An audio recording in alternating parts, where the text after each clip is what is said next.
A black sedan stops at a curb where no car is allowed to stop. The window drops 2 inches. Buy one. Her name is Milli Brooks. She is a black woman who sells artisan caramels at a Seoul crosswalk, working the crowd the way her late aunt taught her. Tray on one hip, hoop earrings catching the light. Behind her, a pink eviction notice bleeds across her aunt's bakery window. She sells to keep it alive. Then the sedan comes. Long, low, silent. A hand emerges. A watch worth more than the whole building. And below the ear, riding the tendon of his neck, the inked head of a black serpent. His name is Kang Tae-jun. They call him the Black Serpent. He runs a tower she can see from her corner. Every day he buys 1 caramel. Every day he leaves a bill folded absurdly large. 2 words, sometimes 3, never his eyes. For 3 weeks the ritual holds. Sugar for a stranger for the rent. Then one day the corner is empty. No sedan, no candy girl. Just a curb where 2 worlds used to meet. Where did she go? And why does a man who fears nothing keep the wrapper from a 2001 suite? Before starting the story, comment down below where you are watching from and what time it is there. If stories of karma, love, and hidden truths move you, leave a like, be sure to subscribe to the channel, and click join to become a member and help our channel. Milli Brooks pressed a caramel into a stranger's palm and folded his fingers over it before he could refuse. "First one's free," she said. "The second one ruins you." The man laughed, chewed, and dug for his wallet. She sold him 4. Behind her, the crosswalk light bled red over the Seoul intersection, and she worked the waiting crowd the way her aunt had taught her, tray balanced on one hip, hoop earrings catching the afternoon. She sold to a schoolgirl. She sold to a courier who almost missed the light. Her crossbody bag thumped against her ribs with every turn, heavy with coins that would not be enough. At the corner sat the patisserie.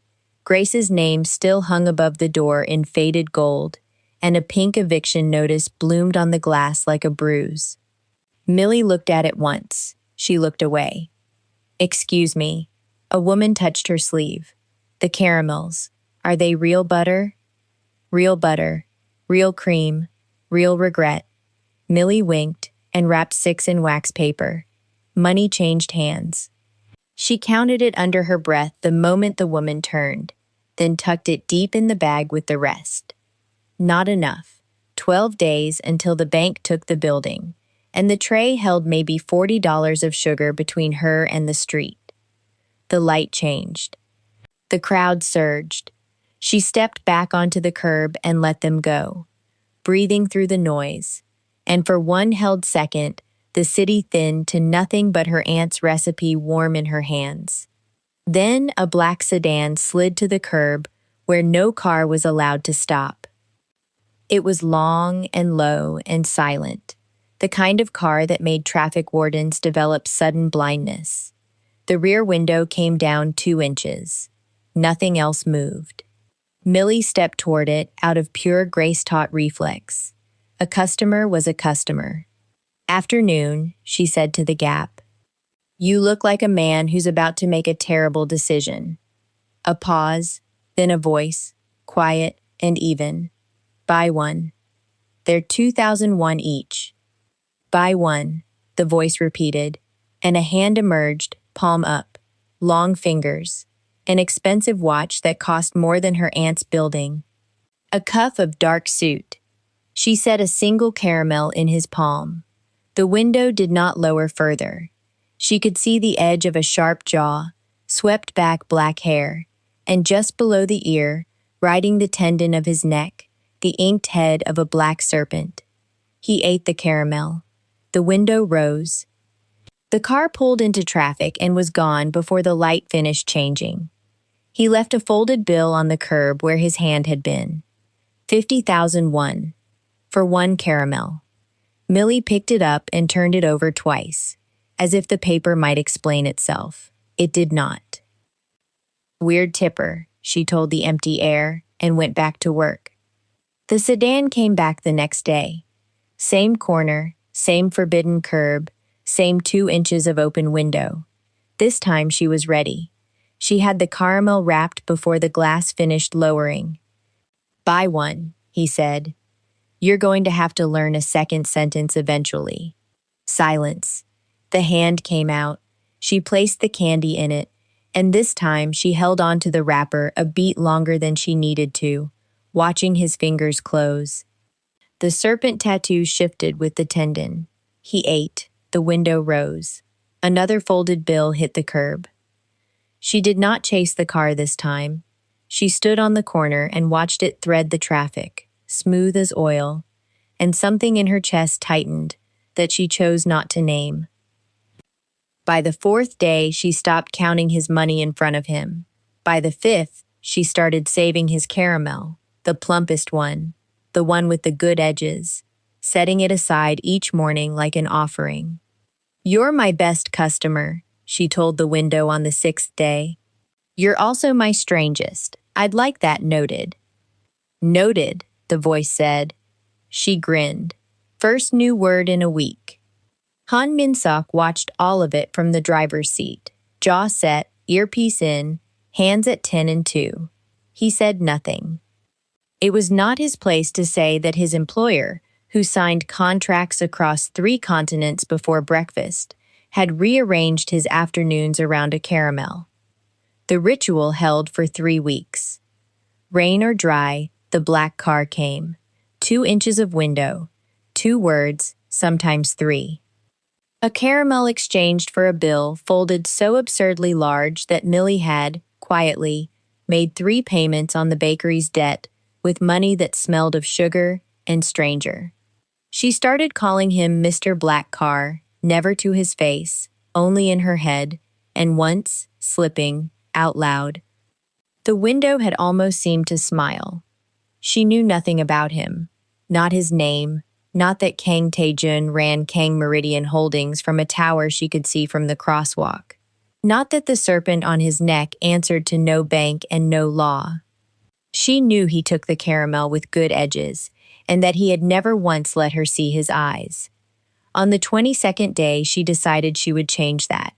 She wrapped his caramel. She waited. The car arrived on schedule, curb be damned, and the window came down its usual 2 inches. "Buy one," he said. "No," Millie said, and stepped close, and put her free hand flat on the top of the glass.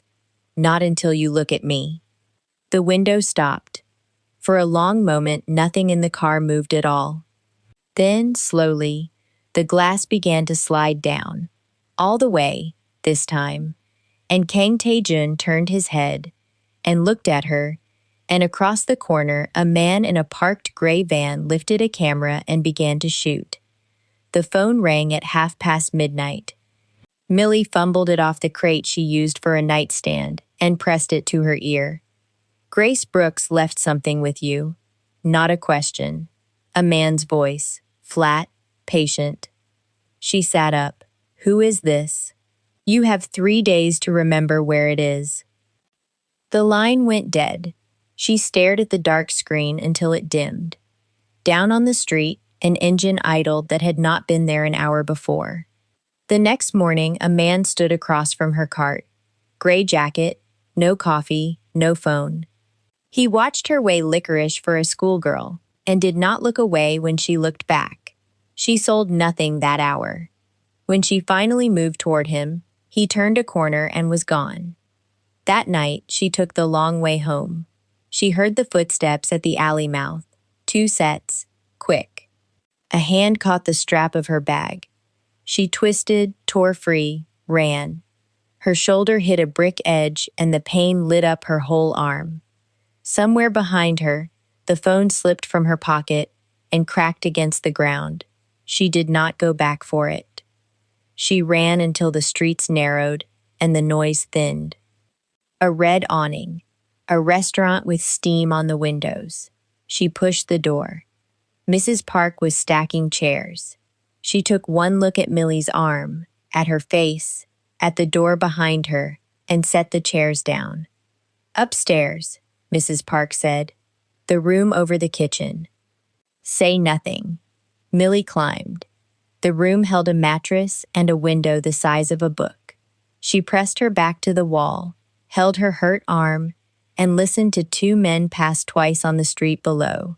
Slow, then slower, then gone. She stayed like that for a long time.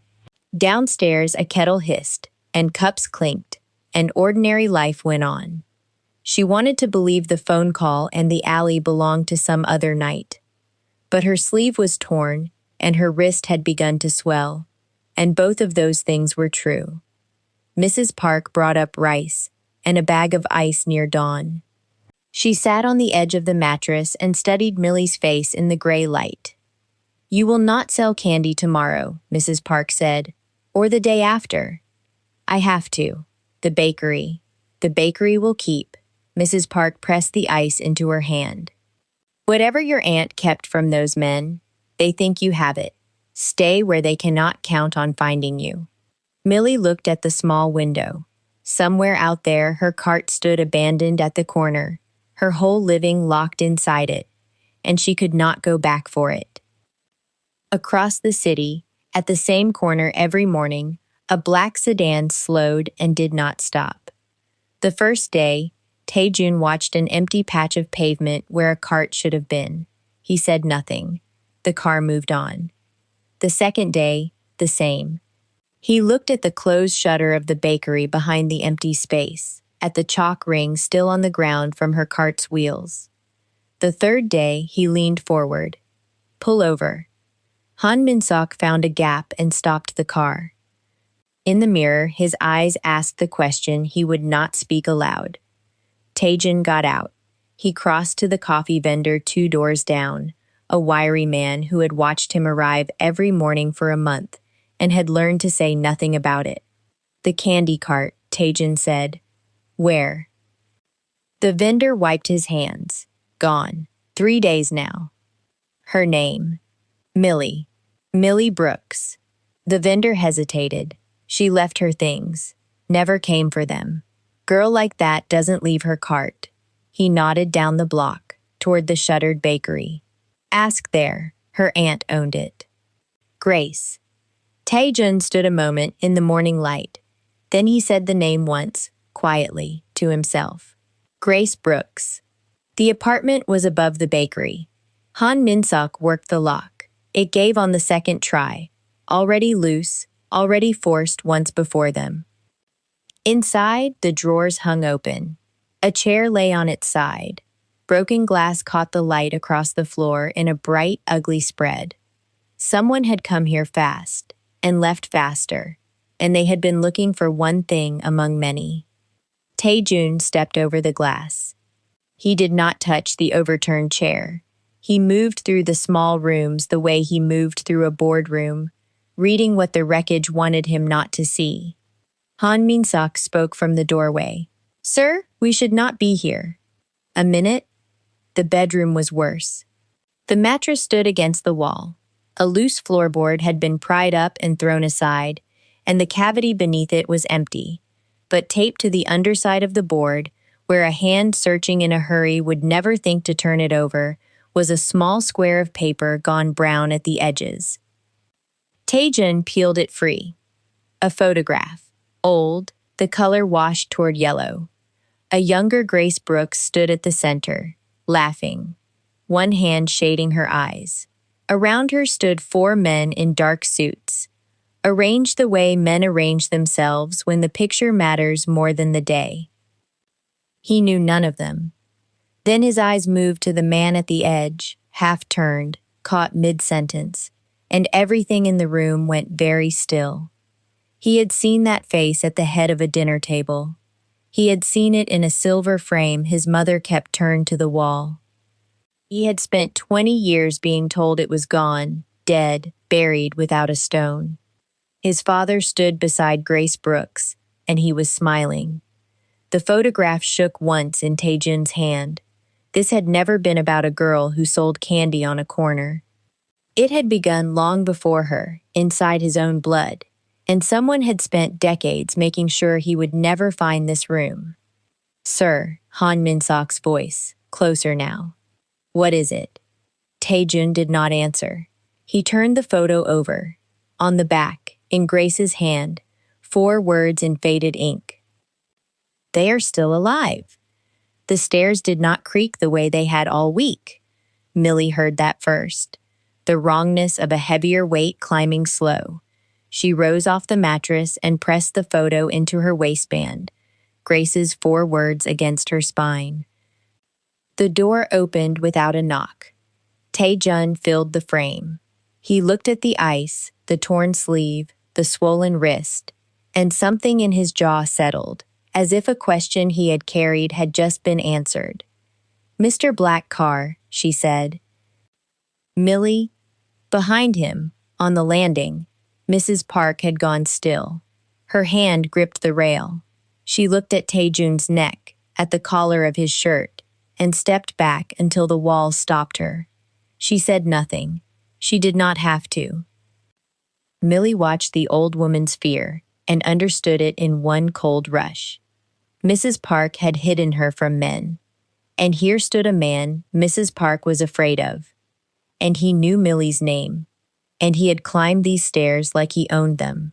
You, Millie said. You're the one they whisper about, the serpent. Tae-jun did not deny it. He set a bag on the floor between them. There is a house outside the city. Guards on it. You will be safe there tonight. Are you asking me to go with you? I'm telling you where you'll be safest. That's not what I asked. He breathed once, careful. There are men who want what your aunt left behind. They killed for the trail that leads to you. I can put 4 walls and 8 people between you and them. I'm not moving into a cage because you decided it's safer. People are trying to kill you. Then help me understand why. She held her hurt arm and did not look down. Don't decide my life for me. For a moment, he said nothing. Mrs. Park slipped down the stairs, and her footsteps faded into the kitchen, and it was the 2 of them and a window the size of a book. You bought caramel from my cart, Millie said. Every day, Grace's caramel. That wasn't chance. No. How long did you watch her? He did not answer that either, and the silence was its own answer. She turned away from him and knelt by the bag Mrs. Park had carried up 2 nights ago, the last of Grace's things, saved from the apartment before the men came. A shawl, a tin of buttons, and the notebook, soft at the corners, every page in Grace's slanted hand.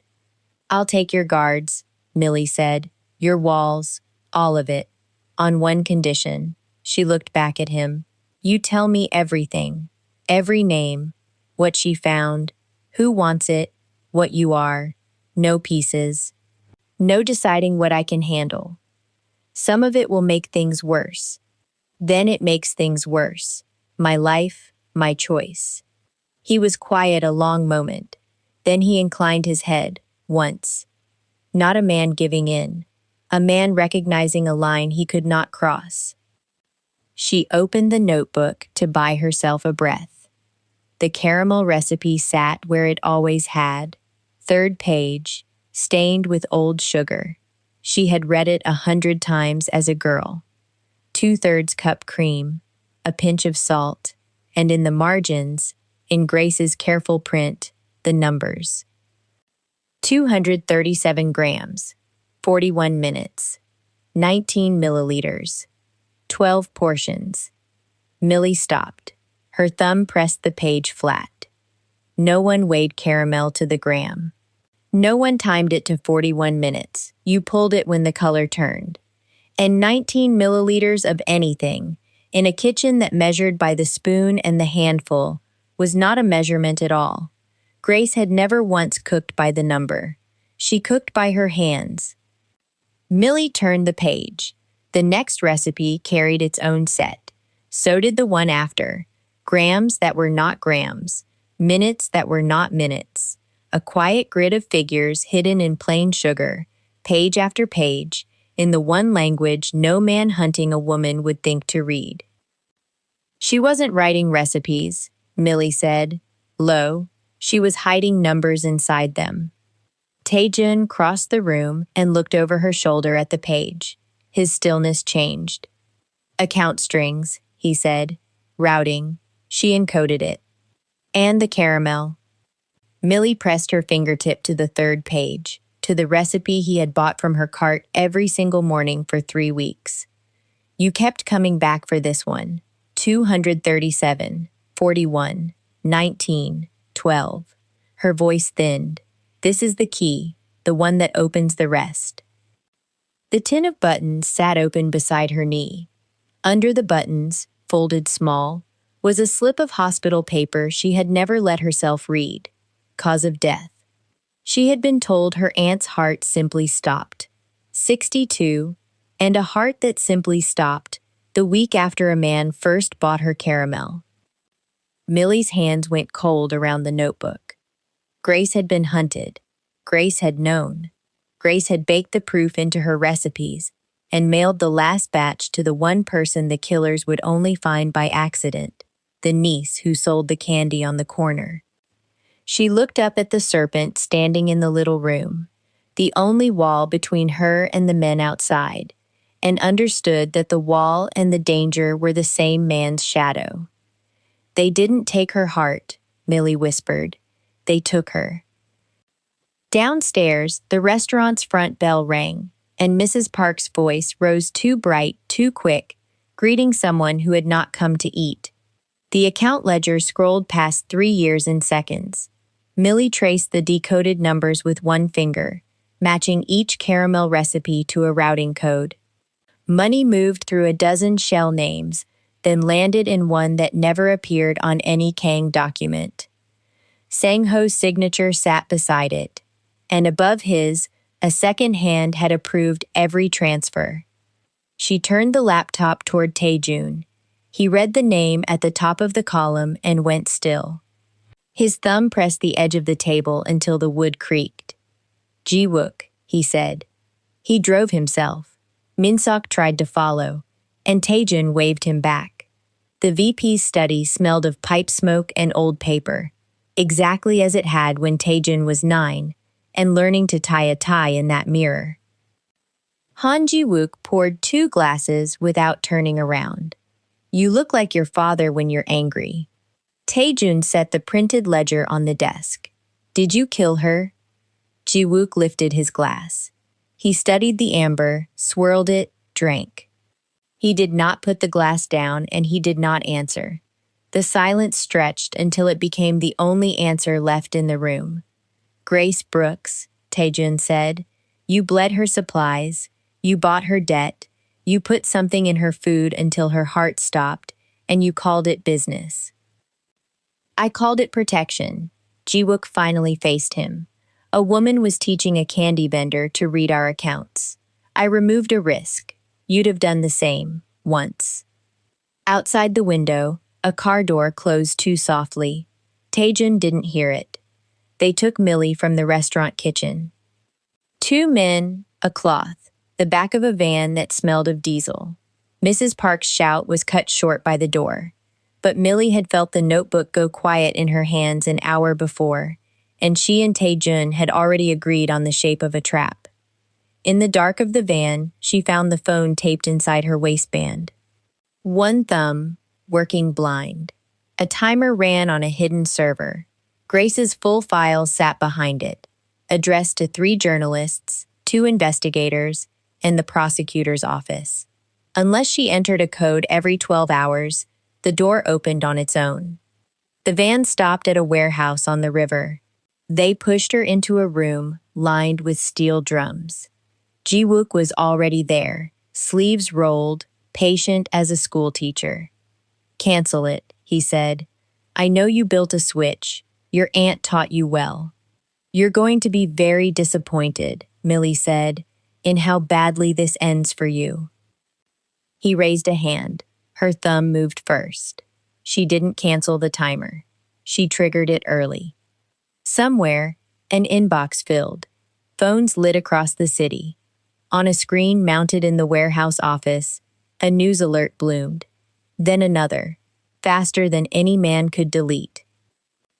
Tae-jun arrived with Min-suk and 8 men who had sworn to the family and now understood exactly what the family had done. Ji-wook's guards looked at their phones, looked at the tattoo on Tae-jun's neck, and stepped aside. One by one, they set their weapons on the concrete. Millie used the confusion. She dragged a drum into the doorway, kicked it over, and let oil spread across the floor between herself and the last man reaching for her. She was already moving toward the light before he found his footing. Tae-jun met her in the middle of the warehouse. He didn't touch her. He looked at her whole face, counting it. He turned to his uncle.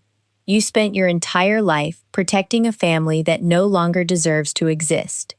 Ji-wook opened his mouth. Sirens answered for him. Sang-ho was arrested at the airport with a packed bag and a canceled flight. Ji-wook lost the room, then the network, then the men.